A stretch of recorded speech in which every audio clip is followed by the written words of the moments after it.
Mélissa Mollin-Dupuis, bienvenue à Parole autochtone. Alors cette semaine, un sujet que je veux absolument mettre de l'avant, c'est un sujet qui revient à chaque année, je le sais, mais c'est un sujet qui est toujours aussi important et qui, dans la période dans laquelle on passe en ce moment, je pars avec la remontée des cas de COVID, avec le variant Omicron. Eh bien, on va parler d'une des populations qui est la plus à risque, et c'est la population itinérante, que ce soit à Montréal ou un peu à travers le Canada. On a vu qu'il y avait des enjeux qui touchaient particulièrement, justement, les personnes en situation d'itinérance. Et pourquoi particulièrement je vais en parler cette semaine, c'est qu'on a vu dans les dernières 2-3 semaines, justement, le décès de Elisapi Pugutuk, qui est une aînée de Salouit, qui est décédée, morte sur un champ de construction. Et on dit qu'après enquête, on en saura plus, mais il semblerait qu'elle aurait été évacuée, demandée de sortir du métro où elle cherchait un îlot de chaleur pour ensuite se diriger vers un site de construction où elle a malheureusement trouvé la mort. Et ce qui est vraiment le plus enrageant dans cette histoire-là, c'est que Mme Pugutuk était descendue du nord au sud pour trouver des soins de santé appropriés parce qu'ils ne sont pas disponibles dans sa région. Pourquoi est-ce que ça m'enrage encore plus? C'est que c'est en écho avec le décès de Raphaël Landré qui a eu lieu au début du confinement du COVID, quand justement la situation était totalement inadaptée envers les populations en itinérance, les populations à risque, celles qui ne pouvaient pas justement s'isoler et rester à la maison. Raphaël Landré, on s'en souvient, est décédé dans une toilette chimique après avoir pas pu retrouver justement les sites où il allait pour pouvoir se garder au chaud en plein hiver. Et bien sûr, il se méfiait d'aller demander de l'aide aux policiers parce qu'à l'époque, on donnait des tickets à ceux qui étaient dans la rue ou ceux qui n'étaient pas chez eux en confinement.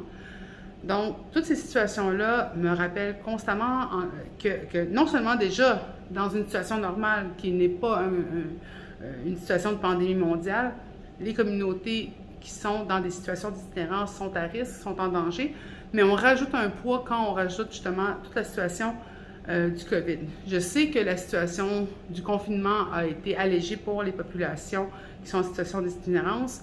Je sais aussi que le décès de Raphaël Landré a amené à la création de la tente de Raphaël Landré.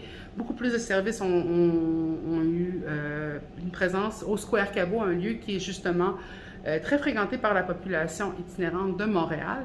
Cependant, ça rajoute aussi d'autres enjeux qu'on oublie de calculer. Premièrement, je pensais juste au fait que moi, dans les dernières 2 années, je me suis rendu compte que j'ai pu donner beaucoup moins de sous, beaucoup moins d'articles, justement, soit alimentaires ou des articles de vêtements, à la population itinérante, parce que moi-même étant en confinement, je me rendais moins au centre-ville. Donc, je me suis dit, si moi, en participant moins par mon confinement, j'aide moins à alléger la situation de personnes qui sont en situation d'itinérance à Montréal, je ne suis pas la seule. Donc, la perte de revenus qui vient justement des personnes qui vont croiser dans la rue, je pense aux camelots de l'itinéraire qui doivent vendre de moins en moins de journaux, justement parce que la présence et aussi le désir des gens de ne pas avoir de contact physique trop direct avec des gens font que peut-être ces achats-là vont être peut-être pensés à être faits en ligne, mais ne seront pas faits dans le final parce que si on le sait, c'est qu'un camelot, quand on le croise, on lui donne nos sous, on prend le journal, c'est un geste rapide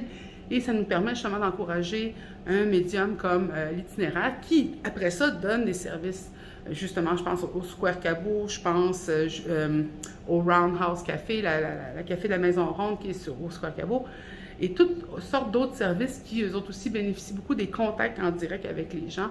Le Foyer des femmes autochtones de Montréal, chez Doris, beaucoup de levées de fonds, beaucoup de situations où on encourage les membres de la communauté se font pour beaucoup de gens du milieu autochtone sur le terrain, en présentiel et en étant éloigné de la communauté, bien, je me suis rendu compte que ma participation à la communauté était diminuée et donc ça ne doit pas vraiment alléger la situation des personnes en situation d'itinérance. Parce qu'il faut dire que c'est une situation d'itinérance, on n'est pas un itinérant, c'est pas un titre, c'est une partie de nos vies parfois qu'on vit momentanément parce qu'on est éloigné de nos systèmes de sécurité. Comme dans les communautés, on compte beaucoup sur nos systèmes familiaux, beaucoup sur nos systèmes communautaires qui sont présents.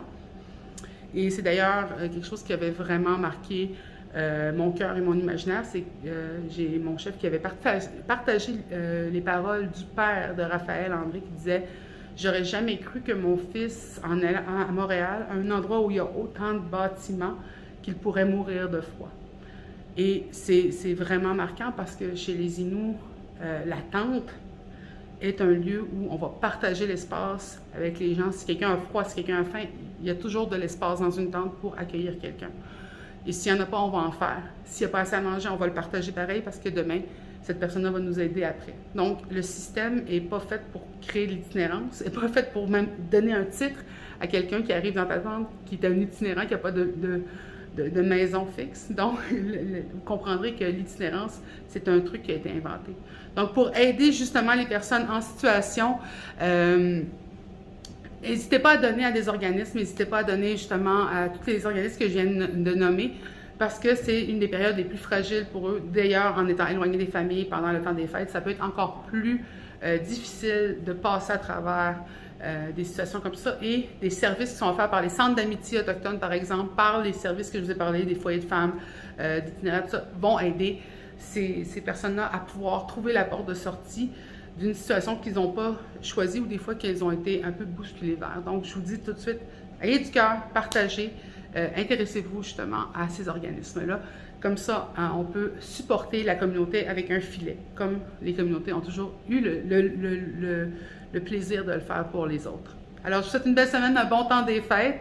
N'hésitez pas à partager notre vidéo et n'oubliez pas qu'il est disponible justement sur des plateformes pour des partages un peu multiples avec les gens qui, vous savez, seraient intéressés par ce sujet. Bonne semaine!